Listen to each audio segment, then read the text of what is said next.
Hello friends, मैं राजीव। आज बात करेंगे साइटिका पेन के बारे में। साइटिका पेन क्या है, अक्सर क्या होता है कि और ये साइटिका पेन हम ज़्यादातर आप देखेंगे तो एक ही पैर के अंदर में होता है। और ये जैसे कहें कि यहाँ से अपने कूल्हे के पास से ये नर्व जा रही है, यहाँ से होते हुए ये एड़ी तक इस पेन को महसूस किया जा सकता है। और आपने अगर इसकी तरफ थोड़ा ध्यान नहीं दिया तो ये पेन बढ़ भी सकता है। यहाँ तक कि ये भी देखने में आया कि कुछ लोगों को तो 10 कदम चलने पर, केवल 10 कदम चलने पर ही इतना पेन ज़्यादा होता है कि उनको ऐसा लगता है भाई अब नहीं चल सकते, अब तो बैठना पड़ेगा। तो इसका इलाज क्या है? दवाई खाना तो इसका इलाज वैसे ही नहीं है। तो यौगिक क्रियाओं द्वारा हम इसको कैसे ठीक कर सकते हैं, आज इस बारे में हम लोग चर्चा करेंगे। तो कमर के दर्द के बारे में तो मैंने पहले भी एक वीडियो बना रखी है। तो डेफिनेटली कुछ ऐसे आसन हैं, कुछ ऐसी यौगिक क्रियाएं हैं जिसके द्वारा हम इस दर्द को ठीक कर सकते हैं। तो देख लेते हैं। एक बार हम पीठ के बल लेटेंगे। देखो, आपको तो नीचे जमीन पर मैट लगा करके ना तब इसको करना है। मैं तो आपको समझाने के लिए कर रहा हूँ ताकि आपको ध्यान में आए कि यौगिक क्रियाएं करनी कैसी है। लेकिन डेफिनेटली जमीन के ऊपर में मैट लगा करके इसको इन सभी क्रियाओं को करना है। तो सबसे पहले शुरुआत करेंगे हम लोग अपने पैरों की वाइब्रेशन से, यानी अपनी एड़ियां जो है वो जमीन पर लगी रहेंगी और पैर हिलेंगे, घुटने ऊपर नीचे।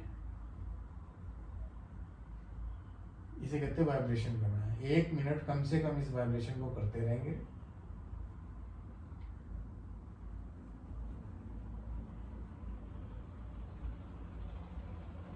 मैं कुछ कम समय के लिए कर रहा हूँ, लेकिन आपको लगभग 1 मिनट तक करनी ही है इसको।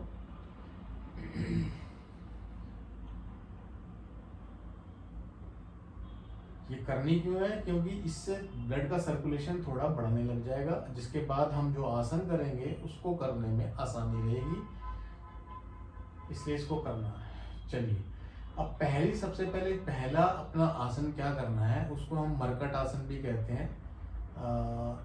करेंगे कैसे? दोनों हाथ इस प्रकार से कंधों के सामने खोल लेंगे, ये दायां पैर उठाएंगे, श्वास भरते हुए उठाएंगे और श्वास छोड़ते हुए बाईं ओर ले जाएंगे दाएं पैर को। ये देखो, और देखना दाएं हाथ को ऐसे।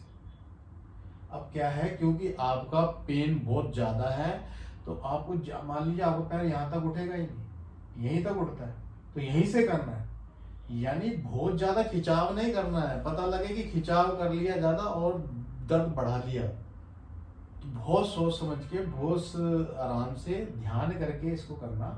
जहां दर्द ज्यादा, मान लीजिए यहीं तक ही उठ रहा है तो यहीं तक ले लिया, श्वास भरी,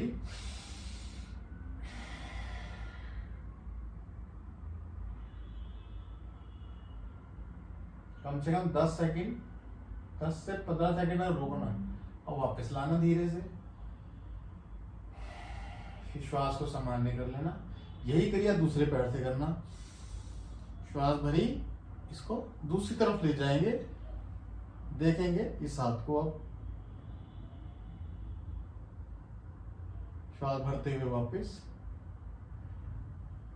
यानी श्वास भरते हुए पैर को उठाना, श्वास छोड़ते हुए लेके जाना, यहाँ पे 10 से 15 सेकंड रुकना, वापस श्वास भरते हुए इस पैर को लेके आना।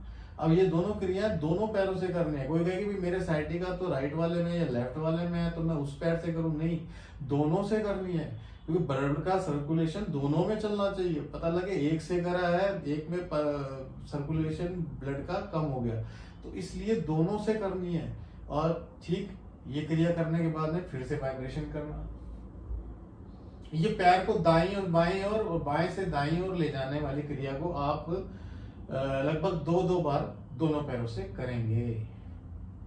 फिर से 1 मिनट के लिए वाइब्रेट करना है ताकि ब्लड का सर्कुलेशन, जो खिंचाव बाय दी वे इस आसन को करने से आया है, उस खिंचाव में आराम आएगा। मैं फिर से बता रहा हूं कि अपने को ये जरूर ध्यान कर लेना है कि मेरा दर्द कितना है। जबरदस्ती इसको खिंचाव को बढ़ाना नहीं है, बहुत आराम से जहां तक आपका पैर उठ सके वहां से करना। ये तो हो गई पहली क्रिया। पहली क्रिया के पहला आसन कह ले। इसके बाद में अपने को क्या करना है, अपने को आपने बैठ करके भद्रासन तो किया होगा। भद्रासन यानी बटरफ्लाई, यानी ये दोनों पैरों को ऐसे जोड़ के और ऐसे बैठना, और दोनों हाथ ऐसे रख लेने और धीरे धीरे बड़े आराम से दोनों घुटनों को ऊपर नीचे करना। कम से कम 1 मिनट इस क्रिया को करेंगे। शुरू में जैसे जैसे दर्द ठीक होगा तो हम 1 मिनट से अधिक भी कर सकते हैं, 2 मिनट भी कर सकते हैं, 3 भी कर सकते हैं, ये करेंगे। अब क्या है, ये जो नर्व हमारी आ रही है इसको रिलैक्स यानी आराम मिलना शुरू होगा। उस पर जो ब्लड का सर्कुलेशन रुका हुआ है वो ठीक होना शुरू होगा। तो साइटिका के पेन के लिए दूसरा अपना आसन रहेगा, ये हमने कर लिया भद्रासन। भद्रासन के बाद में फिर से अपने पैरों को वाइब्रेट करना है ऐसे, जैसा कि मैंने ध्यान कराया। एड़ियां जमीन पर रहेंगी, अपने घुटने ऊपर नीचे ऊपर नीचे ऊपर नीचे, लगभग 1 मिनट तक इसको करना। वाइब्रेशन इसको जरूर करना है हर आसन के बाद में। तो यहाँ पर हमने 2 आसन कर लिए, वाइब्रेशन की क्रिया के साथ में 2 आसन कर लिए। तीसरे आसन की तरफ बढ़ते हैं, उसको हम क्या कहते हैं, पदांगुष्ठासन।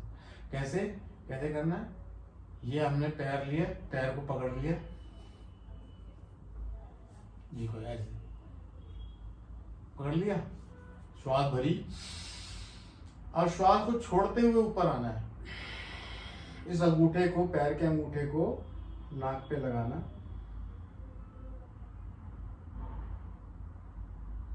और श्वास छोड़ते हुए वापस आना। मैं आपको दूसरे पैर से करके दिखाऊंगा तो ज्यादा ध्यान में आएगा। ये देखिए, ये पकड़ा, श्वास भरी, श्वास छोड़ते हुए ऐसे हाथ करके कर सकते हैं। अब मैं तो क्या देख रहे हूँ, यहाँ से देखिए, ये नर्व के ऊपर खिंचाव आ रहा है, ऐसे ऐसे खिंचाव आ रहा है। हो सकता है आपका दर्द बहुत ज्यादा है, तो हो सकता है आपने ये पकड़ा पैर और इतना ही आ पाए, तो इतना ही आना है। नहीं लगता है नाक के ऊपर तो जबरदस्ती नहीं करना है। जैसा मैंने बार बार कह रहा हूं कि खिंचाव बहुत ज्यादा नहीं करना, उससे पेन बढ़ सकता है। बहुत आराम से, यहां तक हो सकता है, यहां तक करेंगे। श्वास छोड़ते हुए ऐसे, यानी एक बार फिर मैं ध्यान कराता हूं। ये पैर पकड़ा, श्वास भरी, ये आए, यहां तक आ सकते हैं तो यहां तक करेंगे, यहां तक आ सकते हैं तो यहां तक करेंगे। धीरे धीरे आप क्या देखोगे, जब आप इसका अभ्यास करना शुरू करोगे, धीरे धीरे जैसे जैसे दर्द कम होगा, आप इस अंगूठे को नाक पर लगा पाएंगे। और जैसा मैंने कहा कि दोनों पैरों से करना है, एक से नहीं कि भाई मेरे इस पैर में दर्द तो मैं यही से करूंगा ना, दोनों से करना है, ताकि बराबर दो नर्वों के अंदर में जो भी नसें नर्व अपनी जा रही हैं उन ब्लड का सर्कुलेशन बराबर चले। और ये करने के बाद में, पदांगुष्ठ आसन करने के बाद में फिर से वाइब्रेशन करने हैं 1 मिनट तक। फिर से घुटनों को ऊपर नीचे स्लो मोशन में मैं आपको दिखा रहा हूं, लेकिन आपको जल्दी जल्दी भी करना है। तो ये हमारा तीसरा आसन था। तीसरे आसन के बाद में हम करेंगे मरकट आसन। हम उसे भाग 3 भी कह लेते हैं, तो करेंगे भाग 3 कह लें। और सबसे पहले जो किया तो भाग 1 कह लो, इसको भाग 3 कह लो। करना कैसे है, वैसे ही दोनों हाथों को कंधों के सामने खोलना और ये दोनों पैरों को घुटने से मोड़ लेना और इनमें दोनों घुटनों में और पैरों में अंतर कर लेना। यानी आप देख पा रहे हैं अंतर, मतलब एक तो ऐसे चिपका के रखना, चिपकाना नहीं है, अंतर कर लेना कम से कम 1.5 फुट का। अब क्या करना है, श्वास भरनी, ये बायां घुटना नीचे आकर के जमीन पर लगेगा और दायां घुटना जो है इस पैर की जो जमीन पर घुटना लगाया है उसके पैर की एड़ी में टच करे, ऐसा करना और देखना उस तरफ, यानी दाईं ओर देखना। ऐसे ही दूसरे पैर से श्वास भरी, दायां घुटना जमीन पे लगा, बायां घुटना उस दाएं पैर के एड़ी में टच करने का प्रयास करें। क्या देख रहे हैं? ये नर हमारी खिंचाव, इसमें हल्का हल्का खिंचाव आना चाहिए, बहुत ज्यादा नहीं, हल्का। अब आपका जबरदस्ती नहीं करना भाई पैर की एड़ी में लगा के ही मारूंगा, ऐसा भी नहीं करना।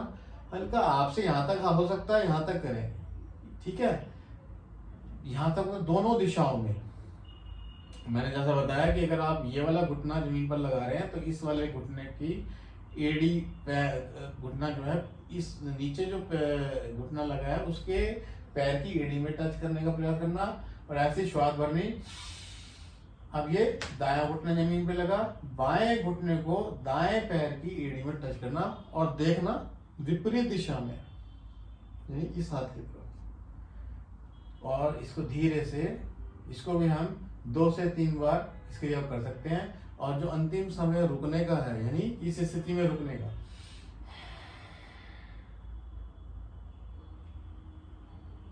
इसको हम 10 सेकंड 15 सेकंड तक रोक सकते हैं।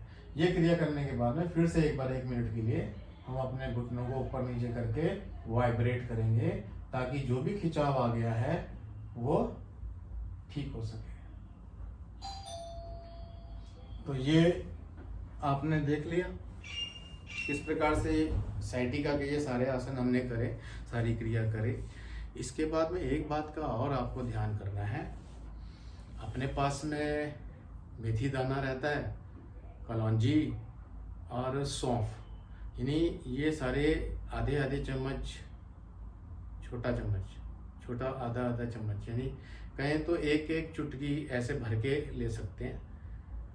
रात को पानी में डालेंगे, 1 गिलास कांच के गिलास के अंदर में पानी में डालेंगे 1 चुटकी कलौंजी, 1 चुटकी मेथी दाना या एक चुटकी सौंफ, यानी या आधी चम्मच, छोटा चम्मच है तो आधी चम्मच मेथी दाना, आधी चम्मच कलौंजी, आधी चम्मच सौंफ, इनको भिगो के रख देंगे। और सुबह, क्योंकि आप अगर सर्दियां हैं तो सुबह के समय हल्का सा, अगर वो हल्का सा बिल्कुल भी ठंड निकालने का, इतना करना, हल्का ठंड निकाल के उस पानी को तो पी जाएंगे छान करके। और जो ये सारी चीज़ें बच जाएंगी इनको चबा चबा के खा लेंगे। ये काम आपको 1 हफ्ते करना है। जैसे जैसे ये योगिक क्रियाएं चल रही हैं, आपकी आसन चल रहे हैं, और ये 1 हफ्ते तक आपको ये काम भी करना है। तो ये अगर हम कर लेते हैं तो मेरा पूरा विश्वास है कि साइटिका का पेन आपका जाने वाला है। बहुत ज़बरदस्ती खिंचाव नहीं करना है, जैसे मैंने बताया जितना अपने से हो पा रहा है उतना करना। धीरे धीरे धीरे धीरे जब ये कम होना शुरू हो जाएगा तो आप देखोगे आपका आसन करने का, आप अच्छे प्रकार से उस आसन को कर भी पा रहे हैं। और जैसे मैं बता रहा था कि सबसे पहला आसन हमने किया था, अपने पैरों को वाइब्रेट जरूर कर लेना है। वाइब्रेट करने के बाद में सबसे पहला आसन हमने किया था मरकट आसन भाग 1, जिसमें हमने टांग को उठाया और दूसरी दिशा में लेके गए। देखना दूसरी दिशा में है, वो आप देख लेना, उसको करना, दोनों पैरों से करना, ये भी ध्यान करना। उसके बाद में हमने बटरफ्लाई किया, ऐसे ऐसे करके पैरों को जोड़ के, बैठ के भी करते हैं, बैठ के हम ऐसे ऐसे करते हैं ना, ये काम हमें लेट के करना है, वो मैंने आपको बता ही दिया है। उसके बाद में हमने अपने एक पदांगुष्ठ आसन किया था, नाक के ऊपर में इस पैर को लेकर के, ये सब पीठ के बल लेट करके करने हैं। और जितना संभव हो आसानी से, जितना हो कि आज ही मैं करके मानूंगा आसन को, आज ही सब कुछ होगा, ऐसा नहीं। खिंचाव ज़्यादा आ गया तो दिक्कत बढ़ सकती है, इसलिए बहुत आराम से करना, बहुत सहजता से करना। धीरे धीरे करेंगे तो आप देखेंगे आप उस आसन को अच्छे से कर पा रहे हैं। जब ठीक हो जाएगा तो ये सब आसन आप आराम से कर भी पाएंगे। तो और जो मैंने आपको विधि बताई, रात्रि में मेथी दाना, कलौंजी और सौंफ बराबर बराबर आधी आधी चम्मच, छोटा चम्मच आधी आधी चम्मच लेकर के भिगो के रखना। सुबह हल्का सा ठंड निकाल कर पानी को पी लेना, और जो बच जाए उसको यानी खा लेना चबा चबा करके। ये काम अगर आप कर लेते हैं तो निश्चित रूप से ये साइटिका का पेन आपका 7 से 10 दिन के अंदर में जाने वाला है, डेफिनेटली। तो जब ये ठीक हो जाए तो योगिक क्रिया जारी रखना, और मेथी दाना जो हम ले रहे थे उसको बंद कर देना, वो तो 1 हफ्ते के लिए ही करना है प्रयोग। तो मैं राजीव शर्मा, फिर मिलते हैं, धन्यवाद।